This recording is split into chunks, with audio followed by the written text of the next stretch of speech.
I don't get it. No matter how hard I try, my YouTube numbers just aren't going up. What can I do? Hey, Bandana Dave. Any suggestions? Thing is, Dave, you got to be true to yourself, but also do something you would never normally do. And also, you got to go completely outside the box, but also make it familiar so people aren't scared off.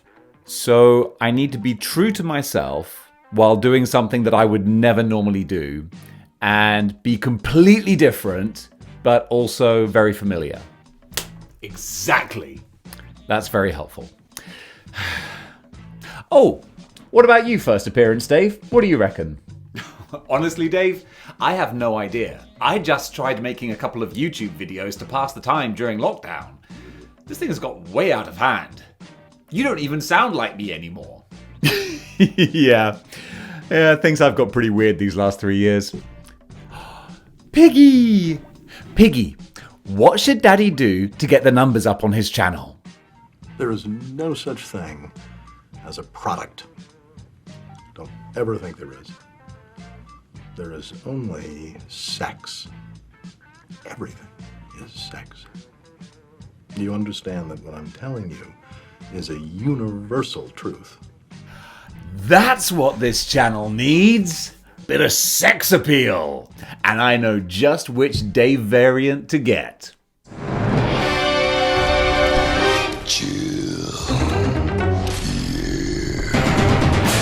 Hello there, gang, and welcome to another episode of Displaying-Model-Behaviour, the Earth's mightiest video podcast. So take off your pants, crack a beer, and let's talk about the nerdy news that you need to know about. It's the only news that matters. It's good news. And on today's show... And we're back to regular programming. Don't worry, I'm sure you're going to see Lady Dave again at some point. Don't know when, not on this channel, maybe just when you close your eyes at night, haunting your nightmares. But hey, look, this is what happens when a 41-year-old man gets shown how Snapchat works. It's pretty amazing. Anyway, let's talk about action figures, shall we? Especially a brand new Kickstarter. This sounds kind of cool. Harbinger Studios' Savage-Crucible, highly articulated fantasy-themed action figure Kickstarter. Hoo-ha! So this has been in the works for a long time now. And basically, think Mythic Legions. That's what we're going for here. And I'm not saying like it is a copy of Mythic Legions. No. I mean, let's face it, sword and sorcery, monsters, fantasy, like, that's a genre.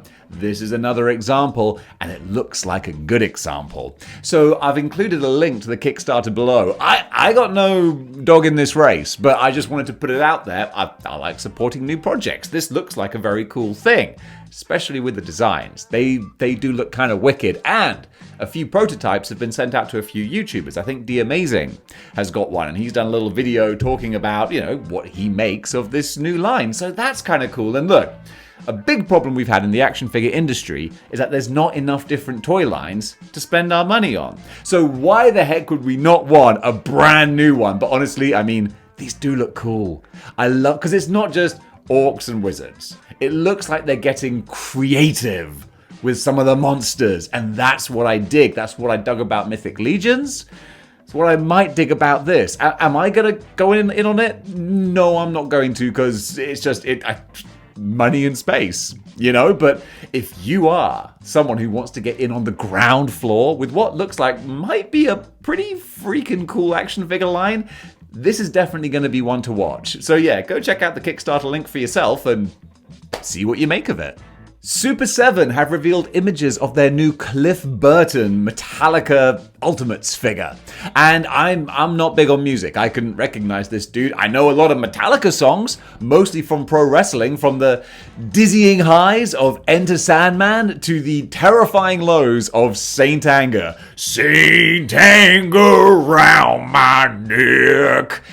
Honestly, if people say that was like a bad thing for Metallica, I actually kind of dug that song. Working hard and making no regrets. I live my life on these dark sets. Put down your noose. I hang myself. Saint Anger round my neck. I thought it was a banger, and it was the soundtrack to SummerSlam 2003, which was a mixed bag of a wrestling show. As a little aside, that was one of the worst examples of a wrestler putting himself over when he shouldn't have. Triple H was in his reign of terror in the early 2000s. He had a torn quad muscle, could barely walk, had to wear these ridiculous bicycle compression shorts just to stand up, and he still beat Goldberg. Amazing. Oh, gotta love that guy. But yeah, this action figure is out there, and if you like Metallica, then there you go. You can get them. Now, this is an interesting little new one from McFarlane's Spawn line. They've done the page punches for DC, and now he's doing page punches for Spawn himself. And I gotta say, they're kind of cute. They're kind of fun. I think these are great things to get new people into A, comic books, and B, action figures. If you got like a kid who, I mean, what's his appropriate age for Spawn? Like 15, you get into Spawn. You got some random 15-year-old's birthday, pick them up a Spawn page puncher. There you go, comic book, action figure, job's a good one. And these ones are coming in 2-packs as opposed to the DC singles ones. So we've got Gunslinger Spawn. That's the one. I'm trying not to look at my notes here, can you tell? There's Gunslinger Spawn with like the anti-Spawn angelic looking guy. And then, no, that wasn't it. I'll look at the notes. It was regular Spawn with the angelic looking guy. And then it was Gunslinger Spawn with Augur. That's a kind of a cool name. I'm not sure what an augur is. Use it on a farm, don't you? But still, that's what they are. Going to be $16.99 each, and yeah, I think they're kind of cool. Speaking of McFarlane toys, and going over to the DC side of things, their Batman Classic 66 Retro line got a couple of bigger items. First of all, they've got the Batboat, which is kind of fun and silly. And also, if you wanted to, if you're a little customizer kind of person, you could do some fun stuff with that as well. It's just a nice frame for a boat. But yeah, I think they must have a big group of people, a big audience, market of people who are really into this 66 line, because they're doing the Wayne Manor Library as well. So you can do a full diorama display, because they have the Batcave as well, don't they, I think? And the library, like, that's kind of cool because it's sort of, I mean, a sort of 6/7 inch scale. That could be your X mansion. That could be an Avengers mansion. Like, you could have some versatility with that. So that's pretty wicked. And it's not crazy priced either. If I just check the notes there, I've got it down here as $34.99 each, which doesn't feel like much at all. But then again, if they're not coming with any action figures, if it's just those very basic things, that might stand to reason. It still sounds quite cheap to what I was expecting, but I'll double check on those. And they should be releasing around about April 16th. Then also continuing the 66 line, so you can have some action figures to put with these sets and vehicles. There you go, that's a word. We've got Radioactive Batman, who just seems like Batman with a pink mask. I don't know what the deal is with that. I mean, it was a wacky show. Then there's King Tut. Was it Ramatut? Or King Tut. It's just King Tut. I don't know where I got Rama from. Maybe Rama was his first name. And also, an interesting one I quite like is 66 Two-Face, because there was no 66 Two-Face. Stop me if I'm wrong. So this is a version that they've created to fit in with that 66 line. Unless I'm way out, and there was one, but I'm pretty sure, I'm certain, I'm speaking like Sean Connery. I'm certain that there wasn't a 66 Two-Face, but their design for him, I think that looks pretty cool. Over to Mattel now and their Creations exclusive figures. They are releasing a Masters of the Universe Masterverse Dark Lynn Deluxe action figure. Not only that, but they're releasing her on Valentine's Day. And why the heck not? I mean, come on. Who wouldn't make goo-goo eyes at Dark Lynn? No, maybe I've just revealed more about myself. Look, I just want to cuddle up with her. She looks, I'm going to stop talking now. But look, I thought the design for Dark Lynn was badass. You know, I thought that was kind of wicked. Maybe I just want to date a big muscle lady. I don't know. I've been alone in this room too long. But look, I actually, genuinely, I'm not a big fan of the Mattel He-Man Masters of the Universe figures. I love the designs. And I love some of the things they do with the different textures and materials and fabrics, but ultimately they just look a bit too plasticky to my eye, a bit too toyish, which is such a shame because I would always be so tempted, but then when I get a little closer, I'm like, it just doesn't hold up to scrutiny for me. But maybe it does for you, and if it does, then she is going to be $33, and you can pick her up on Valentine's Day. How appropriate. We're going to go over to Japan now with Fist of the North Star. More specifically, Fist of the North Star Kenshiro Muso Tensei version by Medicos. You could tell I was just reading that off the prompter, couldn't you? And by the prompter, I just mean my laptop in front of me. He looks cool. Amazingly, like, I'm not an anime fan, but I enjoy anime. Never seen Fist of the North Star. But I know it's very brutal, bloody, gruesome, violent. I really should watch it by now. Lots of scenes, I think, with a dude punching someone so hard that they just explode.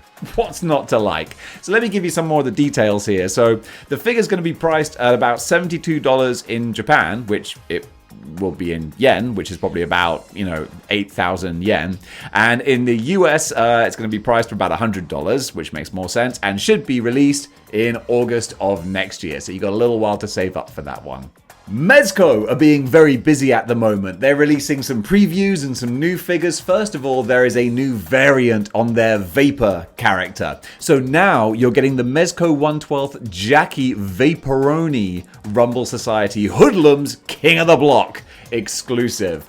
And this is a fun reinterpretation of the original Blue Vapor character, and I dig it. I actually quite like it. I like this kind of, I don't know, is it like a Bronxy Depression era kind of aesthetic to it? I dig that. Not so much that I would buy it because they are expensive and I gotta be limited on as to what I pick up, but I can really see the appeal there. Some fun accessories, and if you're a big time Rumble Society person, then that's really cool for you. Also, they have shown a preview picture of Pruneface, who of course is one of the Dick Tracy villains. They're going ham. They're going all in on this Dick Tracy line. So we got Tracy, we got Flat Top, and now we're gonna get, at some point in the future, goodness only knows when, there's gonna be a Pruneface. But that's not all. Finally, they also revealed their Scream little mega scale Ghostface MDS figure, which is more of a chibi kind of thing. But yeah, that's another one for the Mezco lineup. So them boys are working overtime. Just can you hurry up with the Marvel stuff, please? Super 7 have shown their Ultimates glow-in-the-dark Slash. This is just like a variant of an existing figure, but it's a fun one. Like, if you're only going to have one Turtles villain or character or something, having a glow-in-the-dark, crazy, gnarly-looking creature like this, I get it. I can really see that appeal. I've still never owned a Super 7 figure, but I can see where they can be fun. So the details on this one is that it's going to be $60 and he's going to ship around about September this year. But yeah, just looking at the pictures, crazy gnarly teeth and eyes and the like black light almost kind of colors. I really like that. I think that's a lot of fun. Speaking of a lot of fun, Jada Toys have officially put up their first two Street Fighter characters to pre-order. This is Ryu and Fei Long, and I'm so torn on these guys. I really am. I think, look, first of all, thumbs up. The mechanics of these figures, the way that they're put together, it looks really good. The package looks really nice. We've got accessories, we got different faces, we got, flame effects and stuff. That's really cool. Pinless as well, I think. Notice there ain't no pins on these guys, but I don't know, just the faces, man. They just don't do it for me. The faces just don't sing to me. There's something about them that looks very, very plain, like too cartoony, which is it's a shame. I want just a little more grit in my action figure faces, like a bit more weathered, a bit more real. So they don't quite sing to me, but at the same time, it looks like you get a nice package, good bit of bang for your buck. 24, I think it is, $24.99, going to be released in July, so coming up soon-ish. And if you want to buy like a full Street Fighter wave and you don't want to shell out crazy money for the Storm Collectibles ones, this could be a much better option to go for if they are going to do the whole line. You never know how these things are going to pan out, but fingers crossed, if you want to, you could get it on the ground floor here. And more for McFarlane. They ain't slowing down. First of all, we've got full-on pictures of their Robin figure. I showed a picture of this a little while ago, just like their original preview one, and now they've got more of them up just so you can get a better look. So nothing too groundbreaking here, but it's another nice addition to your Bat family. If you want to go for that classic looking Robin, then that's actually a pretty darn good rendition, I think. But then, you know McFarlane loved their Elseworlds and alternate stories and any excuse for a different Batman, am I right? Hey look, if he sells, I'm not going to hate on it. They're doing DC versus vampires. So now, everyone's a freaking vampire. So we got the vampire Joker, who actually, like, he does look terrifying. Like, he legit looks straight up like that. That's a gnarly looking design. And then you've got the more vampiric looking Batman too. So are they going to do more on that kind of wave? Who knows? You can never predict what on earth Todd's going to do, besides some sort of Batman. But yeah, these vampire ones, they look pretty grim and gruesome. Now, this is something we just have one little image for, but it just popped up, so I thought I would share it. DLX Iron Spider. This could be pretty cool, so we're going to have to keep an eye out and see what else surfaces about this. DLX, they're great at doing their mechs, their transformers, their high-end kind of stuff. So this is going to be, you might want to start saving now. But I can imagine with their quality and tooling and mechanics, applying all of that to the MCU Iron Spider, oh, sir, that'll be a good looking action figure. And at a recent convention, SH Figure Arts have shown some images of a One Piece action figure. Now look, I don't want to go getting too far ahead of myself here, because when I spoke about the Green Goblin that they revealed, a lot of folks rightly said, whoa, Dave, don't get too excited. Figure Arts will sometimes show a prototype of something that ultimately doesn't go into production. It's just to like test the waters and whatnot. I gotta say, this Luffy though, it is Luffy, isn't it? He looks pretty finished. Like this is a complete looking action figure here. So help me out. If you guys know that if there is like an official release date or something, then yeah, help a guy out, because I can't find any further information. But I know One Piece is big, and with the Netflix show coming out later this year, it's only gonna get bigger. So you might as well pick yourself up an SH Figure Arts Luffy. What's his name? I don't know. And finally, kind of on the side of action figures, Lego have just revealed images of their Rivendell set. And this is kind of huge. I mean, for a Lord of the Rings fan, for a Lego fan, you smoosh those together. I mean, they've done collaborations before, but this is big. So this is the Fellowship of the Ring gathering together with the elves and all that kind of stuff. I'm not a big Lord of the Rings person. Not my cup of tea. Just, it insists upon itself, I find. It insists upon itself.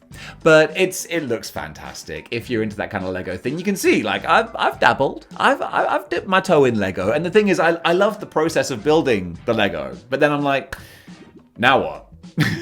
So, like the Home Alone house, like it's cool. I love it. But I'm like, what am I going to do with you now?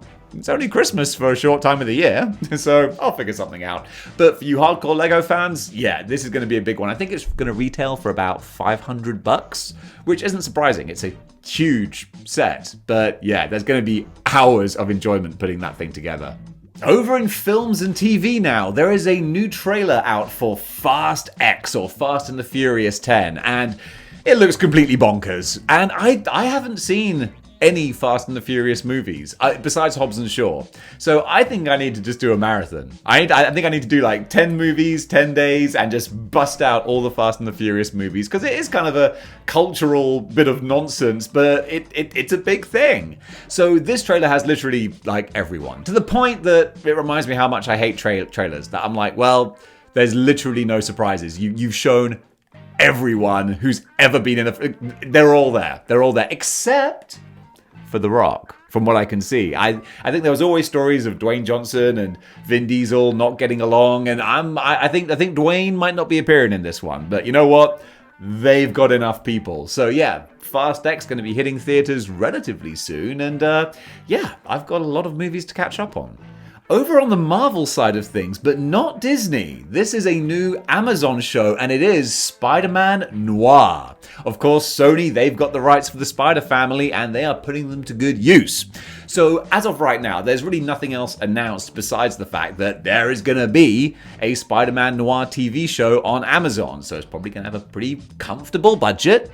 And Spider-Man Noir, I'm not going to tell you anything you don't already know. You've seen Spider-Verse or you've read the comics, set in sort of Depression era New York. It's not Peter Parker, but it's like a variant, and who knows what this thing is going to look like. All I can tell you is it's a happening. And also, of course, they announced previously they've got their Silk show they're doing as well. I like the character of Silk, so I'll be interested to at least keep an eye on that, see what they do. I don't have huge faith in Sony, but they have got a few hits under their belt now with Spider-Verse and with No Way Home, which was kind of Sony Disney, but still, they had their part to play in it. So yeah, these Amazon shows, I'm gonna give them a go.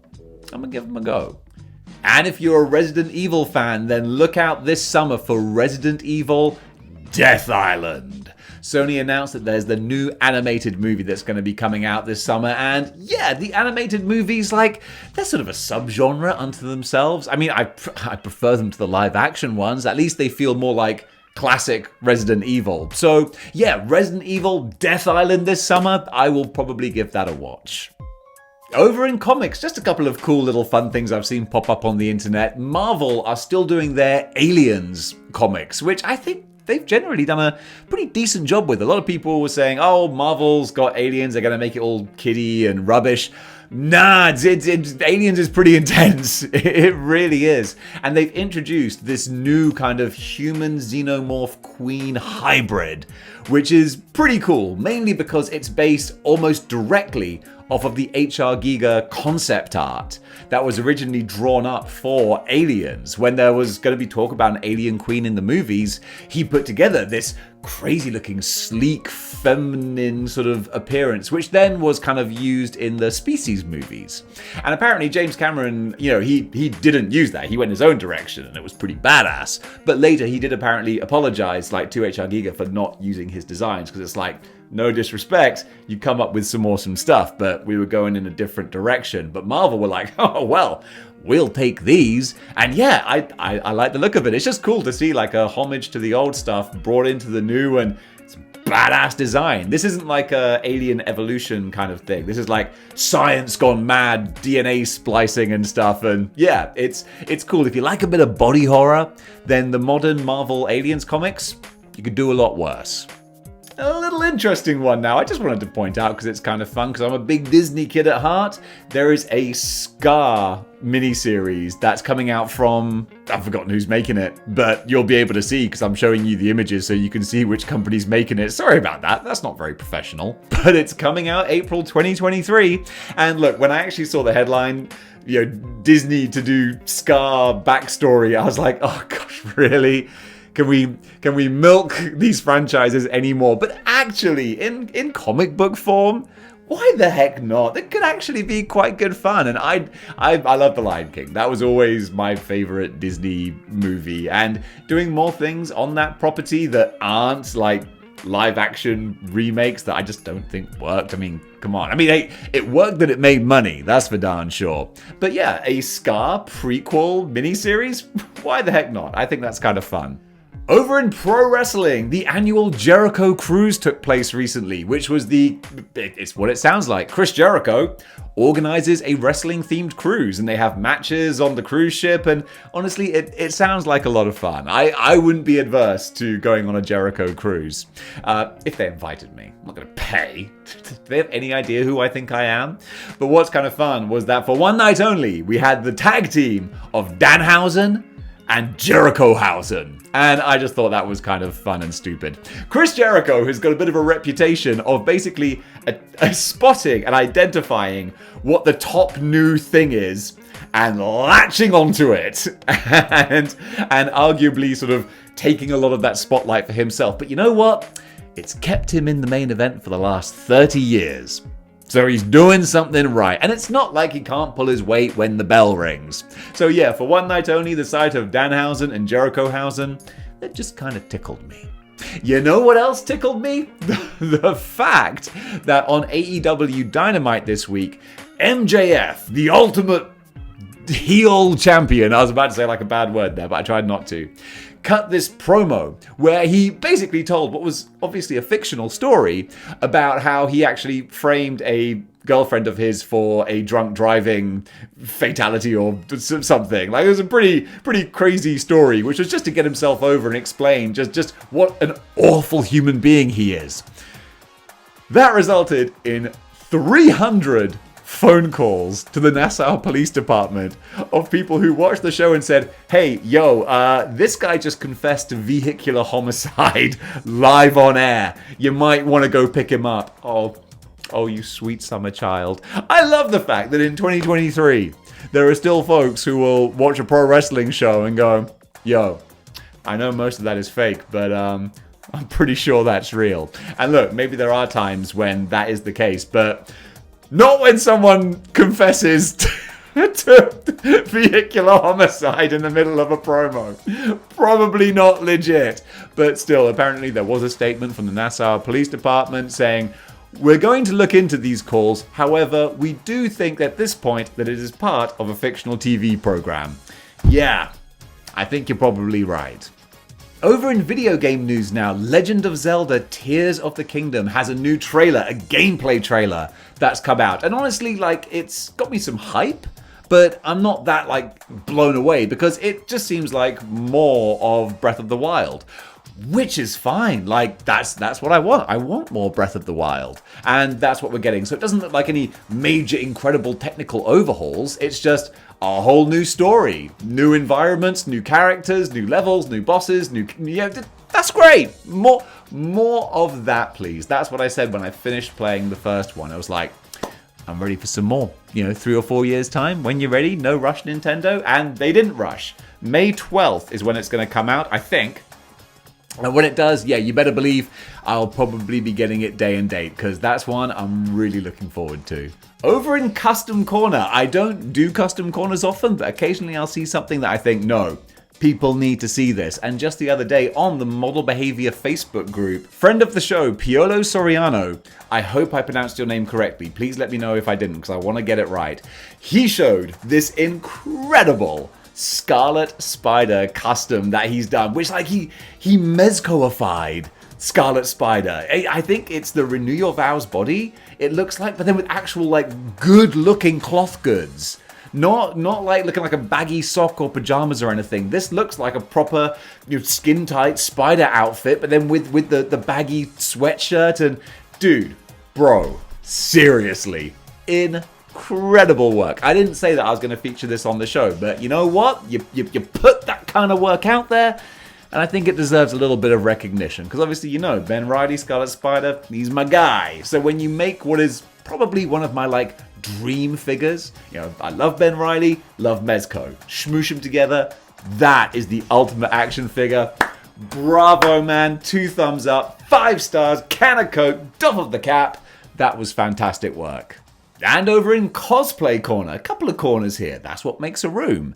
Mcroft7. This lady does awesome cosplay that's all body paint, and that is just wicked. Again, it's the artistry, man. I dig it so much. I mean, ludicrously beautiful, that does kind of help, but the fact that the actual talent and skill that goes into these makeup type cosplays just blows you away. And what's kind of fun is a lot of her videos show her undoing the process as well. So you kind of get a little glimpse behind the camera, especially when it's stuff that involves more prosthetics and latex and all kinds of cool, weird, funky stuff. The amount of ingenuity and imagination that goes into those cosplays, really impressive. People dressing up, that's awesome. But being able to do the whole painting, makeup kind of aesthetic and recreating different art styles in body paint, that's wicked. That deserves a shout out.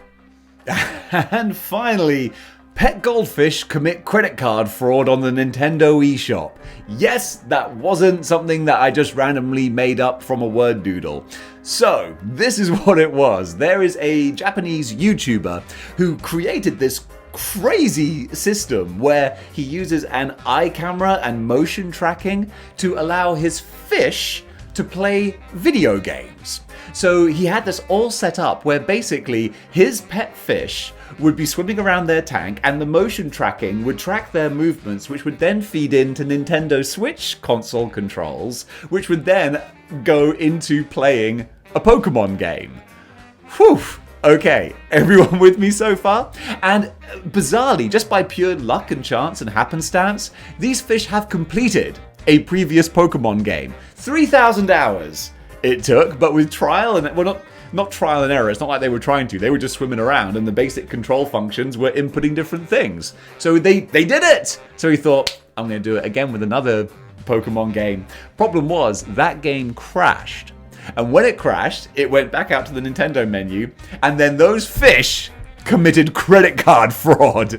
They actually brought up his credit card details in the Nintendo eShop and spent a whopping 500 yen, which is about £3.50, on a game which they accidentally purchased, but also brought up his credit card information too. I thought it was such a wonderfully wacky story, and when this came to light, the YouTuber actually contacted Nintendo and he was like, hey, sorry about this, but I need to report a fraudulent transaction. My goldfish stole my credit card details. And that is just the most wonderful, fantastic, ridiculous story. And Nintendo, God bless them, said, yes, we acknowledge this was a fraudulent transaction. We will refund you the money. Probably best not trust your goldfish anymore. And folks, that does it for Good News for today. Thank you so much for watching a slightly bonkers episode, but hey, I was just feeling a bit silly. I hope you enjoyed it, or maybe you switched off after the first 30 seconds. Lord knows, I wouldn't have blamed you. But if you stuck it out till the end, thank you so much. If you want to support the channel, you can do by clicking that like, share, and subscribe buttons. And also, if you want to go the extra mile, you can do. You can go over to patreon.com. Can you believe I make more of this stuff? There's even stuff that you don't see. Over on patreon.com, you can sign up, toss a couple of bucks my way, helps keep the lights on, and support the channel. So gang, thank you for watching, and until next time, keep displaying model behavior.